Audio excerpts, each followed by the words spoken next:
ನಮಸ್ಕಾರ ಸ್ನೇಹಿತರೆ, ಹೃದಯ ಕನ್ನಡ ವ್ಲಾಗ್ಸ್ಗೆ ಸ್ವಾಗತ. ನಾನು ಈ ವಿಡಿಯೋದಲ್ಲಿ ದೇವಶಯನಿ ಏಕಾದಶಿಯನ್ನು ಯಾವ ರೀತಿ ಆಚರಣೆ ಮಾಡಿದ್ರೆ ಅಂದರೆ ಯಾವ ರೀತಿ ದೇವರಿಗೆ ಪೂಜೆಯನ್ನು ಮಾಡಿದ್ರೆ ನಾವು ಹೆಚ್ಚಿನ ಫಲವನ್ನು ಪಡಿಬಹುದು ಅನ್ನೋ ಮಾಹಿತಿ ಬಗ್ಗೆ ತಿಳಿಸ್ಕೊಡ್ತಾ ಇದ್ದೀನಿ.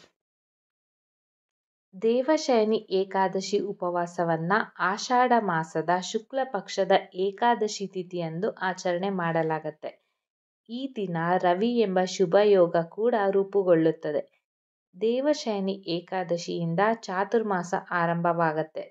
ದೇವಶಯನಿ ಏಕಾದಶಿಯ ಮಹತ್ವ, ಪೂಜೆಯ ವಿಧಾನ, ಶಯನ ಪೂಜಾ ವಿಧಾನ ಮತ್ತು ಮಂತ್ರವನ್ನು ಈ ವಿಡಿಯೋದಲ್ಲಿ ನೋಡೋಣ.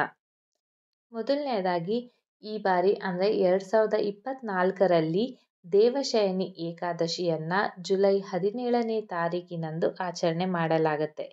ಈ ಏಕಾದಶಿಯನ್ನು ಪ್ರತಿ ವರ್ಷ ಆಷಾಢ ಮಾಸದ ಶುಕ್ಲ ಪಕ್ಷದ ಏಕಾದಶಿ ತಿಥಿಯಂದು ಆಚರಿಸಲಾಗುತ್ತೆ. ವಿಷ್ಣು ಪುರಾಣದ ಪ್ರಕಾರ ಆಷಾಢ ಮಾಸದ ಏಕಾದಶಿಯ ದಿನದಂದು ಭಗವಾನ್ ವಿಷ್ಣುವು ಕ್ಷೀರಸಾಗರದಲ್ಲಿ ಯೋಗ ನಿದ್ರೆಗೆ ಜಾರ್ತಾನೆ. ಆದ್ದರಿಂದ ಈ ತಿಥಿಯನ್ನು ದೇವಶಯನಿ ಏಕಾದಶಿ ಅಂತ ಕರೆಯಲಾಗುತ್ತೆ. ಈ ಏಕಾದಶಿಯ 4 ತಿಂಗಳ ನಂತರ ದೇವಪ್ರಬೋಧಿನಿ ಏಕಾದಶಿ ದಿನದಂದು ಭಗವಾನ್ ವಿಷ್ಣುವು ಎಚ್ಚರಗೊಳ್ಳುತ್ತಾನೆ. 4 ತಿಂಗಳ ಈ ಅವಧಿಯನ್ನು ಚಾತುರ್ಮಾಸ ಅಂತ ಕರೆಯಲಾಗುತ್ತೆ. ಈ ಅವಧಿಯಲ್ಲಿ ಯಾವುದೇ ಶುಭ ಸಮಾರಂಭಗಳನ್ನು ನಡೆಸೋದಿಲ್ಲ. ದೇವಶಯನಿ ಏಕಾದಶಿಯ ಮಹತ್ವ, ಉಪವಾಸದ ವಿಧಾನವನ್ನು ಕೂಡ ನಾವು ಈ ವಿಡಿಯೋದಲ್ಲಿ ತಿಳಿಯೋಣ. ದೇವಶಯನಿ ಏಕಾದಶಿಯನ್ನು ಹರಿಶಯನಿ ಏಕಾದಶಿ ಅಂತಲೂ ಕೂಡ ಕರೀತಾರೆ. ಸೃಷ್ಟಿಯ ನಿಯಂತ್ರಕನಾದ ವಿಷ್ಣುವು ಈ ದಿನಾಂಕದಿಂದ 4 ತಿಂಗಳುಗಳ ಕಾಲ ಯೋಗ ನಿದ್ರೆಗೆ ಹೋಗ್ತಾನೆ. ದೇವಶಯನಿ ಏಕಾದಶಿಯು ಸೂರ್ಯ, ಚಂದ್ರ ಮತ್ತು ಪ್ರಕೃತಿಯ ವಿಕಿರಣ ಅಂಶವನ್ನು ಕಡಿಮೆ ಮಾಡುತ್ತದೆ ಅಂತ ಶಾಸ್ತ್ರಗಳು ಹೇಳ್ತವೆ. ಇದರಿಂದಾಗಿ ಮಂಗಳ ಕಾರ್ಯಗಳು ಶುಭ ಫಲಿತಾಂಶವನ್ನು ನೀಡೋದಿಲ್ಲ ಅಂತ ನಂಬಿಕೆ ಇದೆ. ಆದರೆ ಈ ಏಕಾದಶಿಯಂದು ಉಪವಾಸ ಮತ್ತು ವಿಷ್ಣುವನ್ನು ಆರಾಧನೆ ಮಾಡೋದ್ರಿಂದ ಎಲ್ಲ ತೊಂದರೆಗಳು ದೂರವಾಗ್ತವೆ. ಹಾಗೆ ಜೀವನದಲ್ಲಿ ಹಣ ಜೊತೆಗೆ ಧಾನ್ಯದ ಕೊರತೆ ಇರೋದಿಲ್ಲ ಅಂತ ನಂಬಿಕೆ ಇದೆ. ಅಲ್ಲದೆ ಈ ಶುಭ ತಿಥಿಯಂದು ದಾನ ಧರ್ಮ ಮಾಡೋದ್ರಿಂದ ಎಲ್ಲ ರೀತಿಯ ಪಾಪಕರ್ಮಗಳು ಕೂಡ ನಾಶವಾಗ್ತವೆ.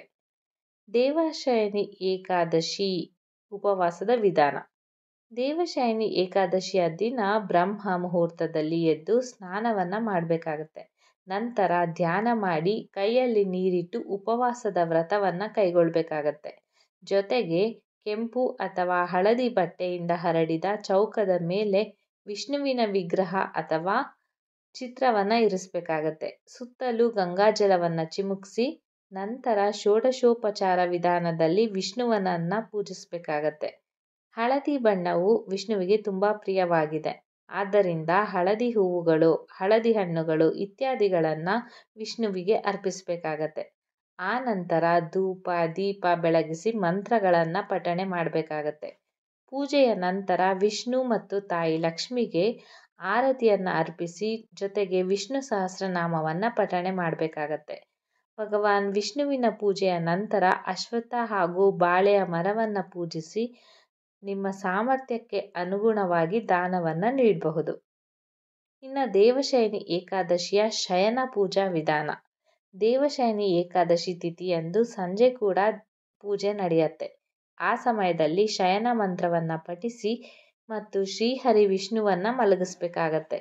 ಜೊತೆಗೆ ರಾತ್ರಿ ವೇಳೆ ಜಾಗರಣೆ ಮಾಡಬೇಕಾಗತ್ತೆ. ಮೊದಲನೇದಾಗಿ ಈ ದಿನ ಉಪವಾಸವನ್ನು ಆಚರಣೆ ಮಾಡಬೇಕಾಗತ್ತೆ. ದೇವಶಯನಿ ಏಕಾದಶಿಯ ದಿನದಂದು ಭಕ್ತರು ಉಪವಾಸ ವ್ರತವನ್ನು ಆಚರಿಸಲೇಬೇಕು ಮತ್ತು ಭಗವಾನ್ ವಿಷ್ಣುವಿಗೆ ಪ್ರಾರ್ಥನೆಯನ್ನು ಸಲ್ಲಿಸಬೇಕಾಗತ್ತೆ. ಇದನ್ನು ಮಾಡೋದ್ರಿಂದ ನೀವು ವಿಷ್ಣುವಿನ ಅನುಗ್ರಹ ಮಾತ್ರವಲ್ಲ, ಲಕ್ಷ್ಮೀದೇವಿಯ ಅನುಗ್ರಹವೂ ಕೂಡ ಇರುತ್ತದೆ. ಹಾಗೆ ಆಶೀರ್ವಾದವನ್ನು ಕೂಡ ನೀವು ಪಡ್ಕೊಳ್ಬೇರಿ. ಎರಡನೇದಾಗಿ ತುಳಸಿ ದಳಗಳನ್ನು ವಿಷ್ಣುವಿಗೆ ಅರ್ಪಿಸಬೇಕಾಗತ್ತೆ. ಭಗವಾನ್ ವಿಷ್ಣುವಿಗೆ ಪ್ರಿಯವಾದ ವಸ್ತುಗಳಲ್ಲಿ ತುಳಸಿ ದಳಗಳು ಕೂಡ ಒಂದು. ವಿಷ್ಣುವಿನ ಪೂಜೆಯಲ್ಲಿ ತುಳಸಿ ಎಲೆಗಳನ್ನು ಅಥವಾ ತುಳಸಿ ದಳಗಳನ್ನು ಅರ್ಪಿಸದೆ ಪೂಜೆಯನ್ನು ಮಾಡಬಾರ್ದು. ಹೀಗೆ ತುಳಸಿ ದಳಗಳನ್ನು ಅರ್ಪಣೆ ಮಾಡದೆ ಪೂಜೆಯನ್ನು ಮಾಡೋದ್ರಿಂದ ಅದು ಅಪೂರ್ಣಗೊಳ್ಳುವ ನಂಬಿಕೆ ಇದೆ.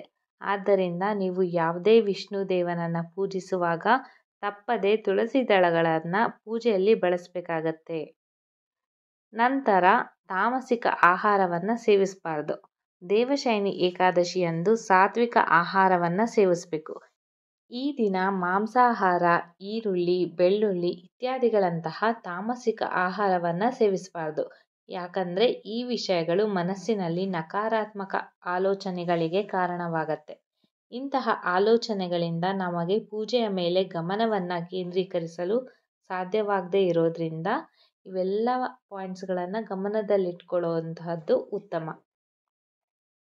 ಸೊ ನೋಡಿದ್ರಲ್ಲ ಫ್ರೆಂಡ್ಸ್, ಈ ವಿಡಿಯೋದಲ್ಲಿ ದೇವಶಯನಿ ಏಕಾದಶಿಯ ದಿನದಂದು ಪೂಜೆಯನ್ನು ಹೇಗೆ ಮಾಡಬೇಕು ಅಂತ ತಿಳಿಸ್ಕೊಟ್ಟಿದ್ದೀನಿ. ಈ ಮಾಹಿತಿ ನಿಮಗೆ ಇಷ್ಟ ಆಯಿತು ಅಂತ ಭಾವಿಸಿದ್ದೀನಿ. ಇಷ್ಟ ಆದಲ್ಲಿ ನಮ್ಮ ವಿಡಿಯೋಗೆ ಒಂದು ಲೈಕ್ ಕೊಟ್ಟು ಕಮೆಂಟ್ ಬಾಕ್ಸಲ್ಲಿ ನಿಮ್ಮ ಅನಿಸಿಕೆ ಅಭಿಪ್ರಾಯಗಳನ್ನು ತಿಳಿಸ್ಕೊಡಿ. ಹಾಗೆ ನೀವೇನಾದರೂ ಫಸ್ಟ್ ಟೈಮ್ ನಮ್ಮ ಚಾನಲ್ಗೆ ಭೇಟಿ ನೀಡಿ ಈ ವಿಡಿಯೋವನ್ನು ನೋಡ್ತಾ ಇದ್ದರೆ ದಯವಿಟ್ಟು ಸಬ್ಸ್ಕ್ರೈಬ್ ಮಾಡೋದನ್ನು ಮರಿಬೇಡಿ. ನಾನು ಮತ್ತೆ ಮುಂದಿನ ವಿಡಿಯೋದಲ್ಲಿ ಹೊಸ ಮಾಹಿತಿಯನ್ನು ನಿಮ್ಮ ಮುಂದೆಗೆ ತರ್ತೀನಿ ಅಂತ ಹೇಳ್ತಾ ಈ ವಿಡಿಯೋವನ್ನು ಮುಗಿಸ್ತಾ ಇದ್ದೀನಿ. ನಮಸ್ಕಾರ.